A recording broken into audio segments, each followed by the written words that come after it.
Pier 1 Imports is increasing the number of stores expected to close this year. In April, the company said it would shut down 45 stores. Now it says it will close 57, and there could be more down the road. According to company documents, there are more than 965 stores in the U.S. and Canada. Oreo cookies could one day be made with solar power. The company that makes the cookies has agreed to buy power from a solar farm that's under construction in Texas. The company plans to buy enough solar power to produce about 10 billion Oreo cookies every year. That's more than half of the Oreos consumed each year in the U.S. The solar farm should be operational by the end of the year, and the company says this is part of a goal to cut CO2 emissions in manufacturing by the year 2020. Thank you for watching the KCRA 3 News at 4 today, and the KCRA 3 News at 5 starts right now. Now on KCRA 3. A final salute. Paying tribute to fallen Sacramento police officer Tara O'Sullivan. We lost an amazing person, incredible officer. Family, friends, and colleagues. And a treasure in our city. Flooding her service, honoring her life. Tara had a genuine and pure excitement for life. And the legacy she leaves on the force. And for her new career in law enforcement. And the community showing their overwhelming support. We're all heartbroken and feel her absence every hour and every day. Lining the streets to recognize O'Sullivan's great sacrifice. They need to know that the community as a whole supports them. As Sacramento bids farewell to one of their finest. We love you, and you will be missed. Where the news comes first. This is KCRA 3 News at 5. Tara made a real difference in countless lives in just a short amount of time. She embodied what we strive to be as police officers. She was a force for good in the world, a soul who put more love into the world with every hour of her life. Emotional speeches and prayers remembering the life of fallen Sacramento police officer Tara O'Sullivan. A sea of blue as fellow brothers and sisters on the force said goodbye, and her family taking in all those kind words and stories shared in tribute to their beloved daughter and sister. O'Sullivan's casket lovingly brought into the church in Roseville. Officers from all over the country supporting their fellow officers surrounding the church to help bear the weight of this great loss and carry their brothers and sisters on the force, as well as the O'Sullivan family, through all their grief. The solemn procession took a route from the funeral home to the church in Roseville and then led back to that funeral home in Elk Grove. Every moment, they were escorted by Sacramento's finest, the officers never leaving the side of their fallen sister. And firefighters from across the region honored their fellow first responders, standing shoulder to shoulder and saluting as that procession rolled past. We saw an incredible turnout from the community. Some people even stopped right along I-80, got out of their cars, and stood along the highway to show their respects. The long and emotional procession of Officer O'Sullivan capturing the attention of this entire region. Thousands of people, many strangers who didn't even know Tara, lining the streets to pay tribute to her, waving flags just to show that they recognize O'Sullivan's contribution to Sacramento and her bravery on the job, and to honor those who wear the badge to protect us citizens every day. The touching tributes today giving us just a glimpse of Officer O'Sullivan's life before she joined the force and her short career with the badge. Officer O'Sullivan was only 26 years old when she was shot and killed as she responded to a domestic disturbance call last week. We have team coverage of the love and support shown today by the community and her fellow officers. We'll bring you those live reports in a moment. First, though, Lisa Gonzalez has a closer look at the service held today. Honoring Officer Tara O'Sullivan. We honor her. We remember her. We celebrate her. And most importantly, we recognize the ultimate sacrifice she paid. A young officer who just graduated from the academy 6 months ago, gone too soon. And when trouble hits and bullets fly, the population at large runs for cover, as well they should. But the City of Sacramento Police Department has run to that danger for our benefit. At just 26 years old, already a standout on the police force. He talked to 20 people who knew her, Really get them to describe her without the weight of what happened on June 19th, and you'll hear 20 people tell you of a young woman of unique character. Sacramento Police Chief Daniel Hahn recounting the young recruits' rise in their department after graduating from Sacramento State. In the short time she served our community as an officer, she changed the trajectory of countless lives.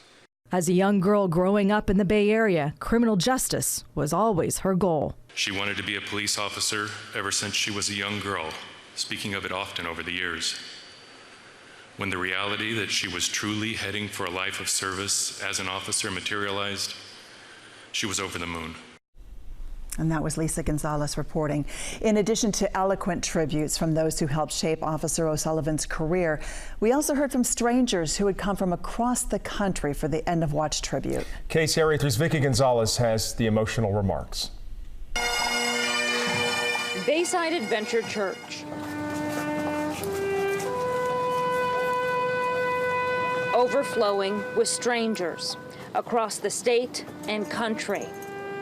Many who live the daily risks that claimed Sacramento police officer Tara O'Sullivan's life, while others grateful for the 26-year-old sacrifice. Well, I want to pay tribute to Tara O'Sullivan. I want to spend my time here thinking of her and, you know, the tragic loss of her young life. Wanting future generations to understand the meaning of protect and serve. I grew up with such a negative version of officers and from the Bay Area, and as I grown and mature, I just have a different outlook on officers. She was just trying to help a woman get out of an abusive situation, and she put her life in the front line. From pride to messages of support, thousands showed up, overflowing outside the church and lining underneath a patriotic threshold. The community is pretty loud when they mess up, and I think it's important that we're even louder when they suffer a loss like they did. Strangers showing up. Freeze it! Arms! Some embarking in the same footsteps. Encouraging the community, let's start from the very beginning, today being the beginning of how we grieve correctly and how we can support our officers. Wrapping their arms around another End of Watch. In Roseville, Vicki Gonzalez, KCRA 3 News. And for those who could not attend that service at Bayside Church in Roseville, there was an overflow station in Rockland. Television screens were set up for people to watch the service as it happened, and more than 500 law enforcement officers and members of the community were there to pay their respects. Along the procession route, people started lining up hours before the procession even started, just to make sure that they would be there to support the O'Sullivan family. Just to be here to let them know that there's so many, hopefully many people behind them. We're here for you. We love you. Thank you for supporting your daughter. People started lining Elk Grove Boulevard in front of Herberger Funeral Home at 6 o'clock this morning. Many then followed the procession to those services in Roseville. And there's this. At the police substation where Tara O'Sullivan worked in North Sacramento, hundreds of people said their final farewells there today. And KCRA 3's Mike Lurie joins us live right now along Marysville Boulevard to show us what that scene was like. Mike. That's right, Colson. You can see the blue ribbons are still here at this police substation where Tara O'Sullivan worked. Also lots of flowers, American flags, and other mementos left behind. And over here on Marysville Boulevard, this place was packed just a few hours ago with people lining the motorcade. And I heard many people say thank you and God bless you to the officers who came by. The police motorcade spanned for miles along Marysville Boulevard, a sea of blue, creating a wave of support for Tara O'Sullivan as hundreds lined the streets to get a closer look. It's important also to show our community, first of all, to show our community that we should be supporting our fellow authorities or officers, and it's also important for kids to see us out here advocating, not just for the communities, for the officers who are trying to protect us. Tara O'Sullivan died in the line of duty a week ago, struck down while trying to protect a domestic violence victim. Thank you everybody for coming out and showing your support. We appreciate it. And today, law enforcement from across Northern California joined together in solidarity for the fallen officer. to show support for brothers and sisters. It's a law enforcement family, honestly. To be there in a challenging time to help support each other through it is profoundly important. Most of the people gathered here today didn't know Tara O'Sullivan. She's loved. I don't know her, but I love the fact that she raised her hand to take an oath to serve the public. Who knows when I might need the police. My life's threatened. I'm going to call 911. But for those who did know Tara O'Sullivan, like William Tariel, who met her briefly just months ago, it was an impression he'll never forget. She had a nice influence on me. She kind of struck my heart as being a good, solid citizen who wanted to do something right to help our neighborhood. And I said, I thank you a lot for thinking that way. And it made me smile. She smiled too, And back here live where you can see the flags flying at half-staff, Tara O'Sullivan made many people smile. She had an infectious laugh, and there were also many tears today from people lining the route. They wanted to say goodbye to a woman that they considered to be a hero. Reporting live in Sacramento, Mike Lurie, KCRA 3 News. And to think she was just getting started. Mike, thanks. Ribbons and simple blue hearts like this one were posted along neighborhoods in North Sacramento to support the Sacramento Police Department. KCRA 3's Kevin Oliver is by Marconi Avenue, and he heard from a lot of people who said they just had to show up today. Kevin? That's right. One woman told us that she was 4 hours late to work this morning because she wanted to put up blue ribbons here along Marconi Avenue this morning. Another family made hand-painted hearts, these hearts that are still up along the street, symbols of both sorrow and support. As Officer Tara O'Sullivan crossed over the Marconi Avenue overpass, onlookers released blue balloons overhead. People in the Ben Ali neighborhood left work and their homes to line the streets as the motorcade strolled by. It's emotional. It's a lot of support for her, and she deserves it. Ron Hank's barbershop was along the procession route, the flag outside at half-staff. With 2 children in law enforcement, it hit close to home. It's sad. It really is sad. We were just talking about that right now. It's sad that she's just out there, keeping a peace between 2 people, and then something tragic really happens to her. It's just horrible. It's sad. As the procession passed through this neighborhood in North Sacramento, officers were greeted with people holding hand-painted blue hearts. Christina Moss and her 9-year-old son made them this morning. I think our department is suffering, and I know our neighborhood is sad as well. And so I thought, what better way than to spread some love. Small tributes during an emotional day for both police and the people they serve. And back here live, just a moving experience along the streets of North Sacramento today. Reporting live in Sacramento, Kevin Oliver, KCRA 3 News. Kevin, thank you. Well, before we head to break, here are Sacramento Police Chief Daniel Hahn's touching words to Officer O'Sullivan and her family. To Dennis, Kelly, Krista, and Justin, when your legs get weak, we will stand for you. When the fog is so thick that it's difficult to see your way, we will be your eyes. When you need a shoulder to cry on, we will be there. The debt our department and community owe you can never be repaid.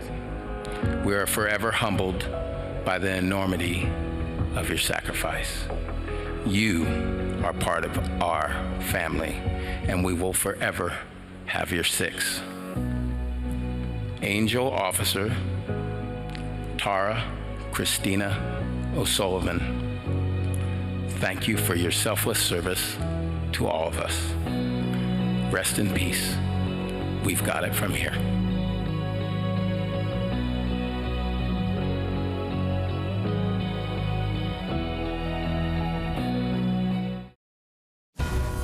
We are heading into night 2 of the Democratic debate. This is a live look at the stage where the next round of candidates will face off, making their case for why they should serve as our next president.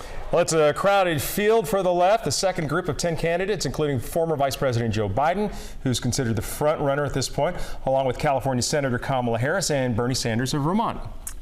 Each one of them is trying to separate themselves from the pack and try to stand out. Yeah, it's hard to do when you've got to field that crowd. KCRA 3's Sally Kidd is live in Miami with a look at what we can expect tonight. Well, hi, Edie and Gulston. It's an exciting night here. The spin room is getting quite busy as we get closer to the debate. This is viewed as the bigger night of the two debates. You have the top two Democratic contenders representing different wings of the party on the same stage side by side.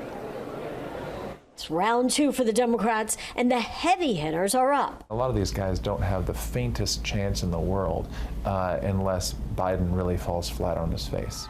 Joe Biden heads into the night as the overwhelming frontrunner, an establishment Democrat side by side with liberal Bernie Sanders. He views his path to the nomination as going through Biden, and he has nothing to lose, frankly, by really going after him. The two representing the extremes of the party, while Kamala Harris and Pete Buttigieg are hoping to capitalize on their rising star status.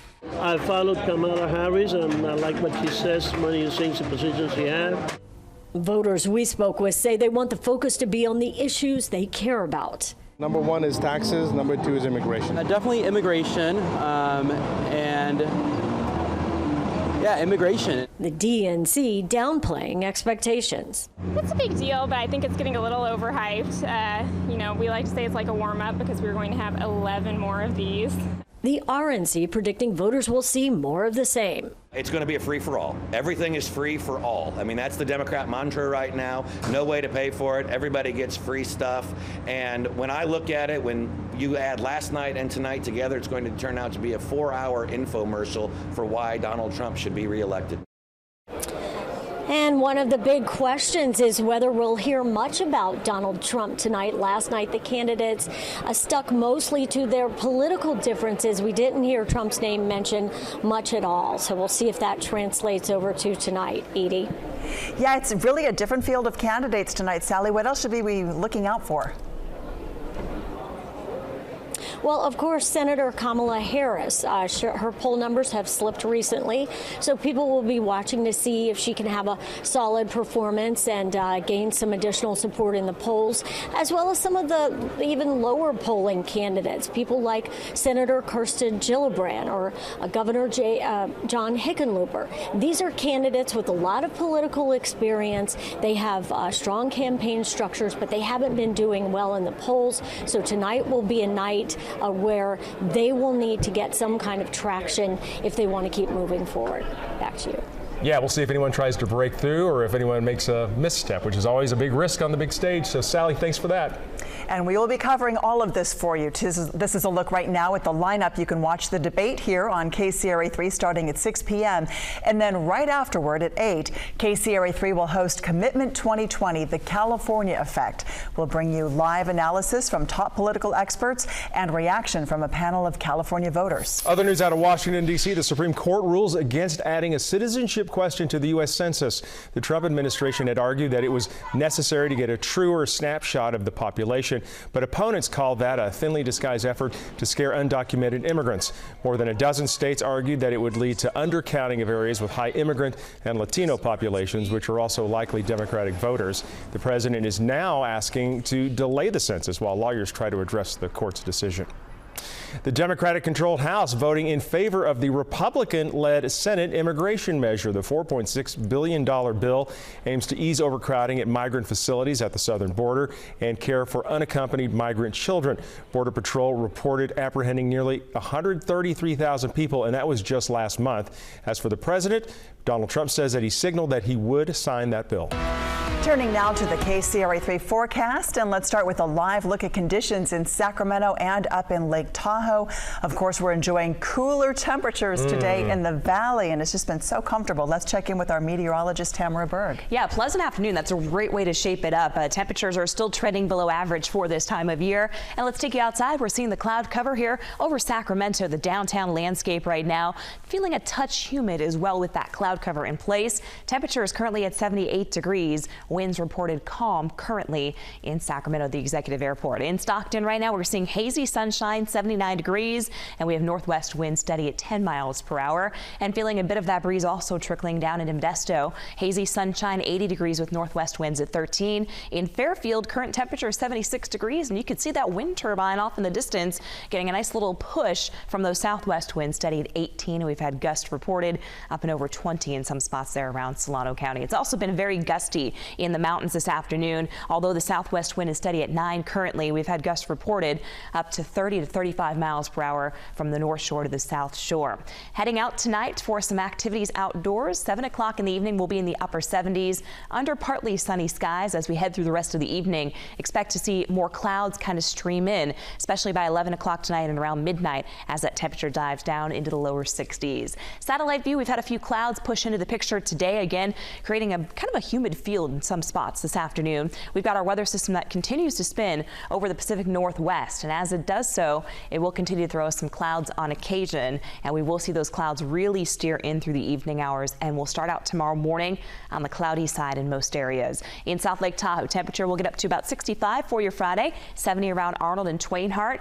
In your foothills forecast, we will see sunshine and clouds first thing in the morning, and then clouds thinning out by the afternoon. Temperatures will come up just a little bit compared to today's highs. That'll put us to about 79 in Auburn, 76 in Grass Valley, upper 70s in Angels Camp, Copperopolis, and in through Sonora. Your forecast along the Delta for your Friday starts out comfortable in the mid-50s under cloudy skies. Fairfield goes up to 80 by the afternoon as those clouds will slowly thin out. If you're heading out towards the coast, expect temperatures in the 60s around San Francisco.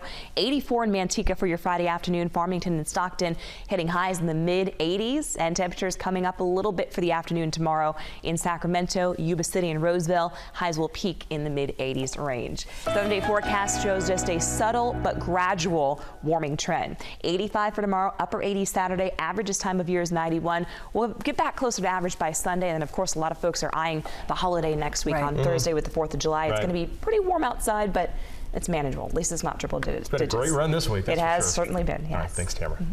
In our Case Area 3 wildfire coverage, crews are making headway as they work to contain that grass fire in Stanislaus County. That fire is burning west of Patterson along Del Puerto Canyon Road. The fires burned a little more than 2,400 acres, but containment rose to 75% overnight. CAL FIRE crews continue to strengthen their lines, and it's still no structures are threatened, so good news there. And we'll be right back with a final look at the community salute to Officer Tara O'Sullivan. We leave you now with some of the solemn moments from today's memorial service for fallen Sacramento officer Tara O'Sullivan.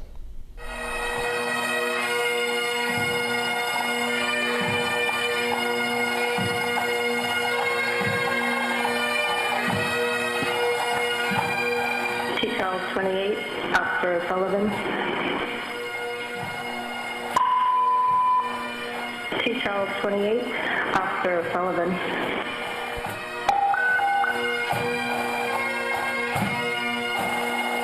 Charles 28, Officer O'Sullivan isn't answering. Sacramento Police Officer Tara O'Sullivan, badge 349. We honor your sacrifice and thank you for your service to the citizens of Sacramento. We are forever grateful. Officer Tara O'Sullivan is end of watch, June 19th, 2019. Your watch is ended. We'll take it from here. You will never be forgotten.